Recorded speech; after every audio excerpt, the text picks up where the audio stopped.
महेश मांजरेकर या मुलाखतीत काय बोलले नक्की ऐका. मराठीचं एकच दणका द्यायचं मला, आपल्याला मराठीची ताकद दाखवायची.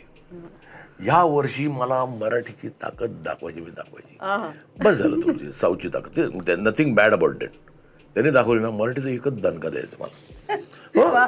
महेश मांजरेकर पुन्हा मी शिवाजीराजे भोसले बोलतोय या चित्रपटावर काम करतायत आणि हा चित्रपट मी शिवाजीराजे भोसले बोलतोय या चित्रपटाचा ऑफिशियल सिक्वल असणार आहे. आता मी शिवाजीराजे भोसले बोलतोय हा मराठी मधला आयकॉनिक चित्रपट होता. या चित्रपटाच्या मुख्य भूमिकेत होते सचिन खेडेकरजी आणि या छत्रपती शिवाजी महाराज महेश मांजरेकरजी. सगळ्यांचेच परफॉर्मन्सेस रिमार्केबल होते आणि ते गाजले. आता या चित्रपटाचा सिक्वल येतोय, पण महेश मांजरेकर ऐवजी सिद्धार्थ बोडके हे छत्रपती शिवाजी महाराजांचं पात्र साकारणार आहेत. आता चित्रपटाचा ऑफिशियल पोस्टर रिलीज झालाय आणि त्या पोस्टर मध्ये एक लाईन लिहिण्यात आली की यासाठी केला होता हा सगळा अट्टहास. आता मी या चित्रपटासाठी एक्सायटेड आहे. फक्त या चित्रपटाचा दे धक्का 2 सारखं नको व्हायला. तुम्हाला काय वाटतं कमेंट सेक्शन मध्ये नक्की कळवा.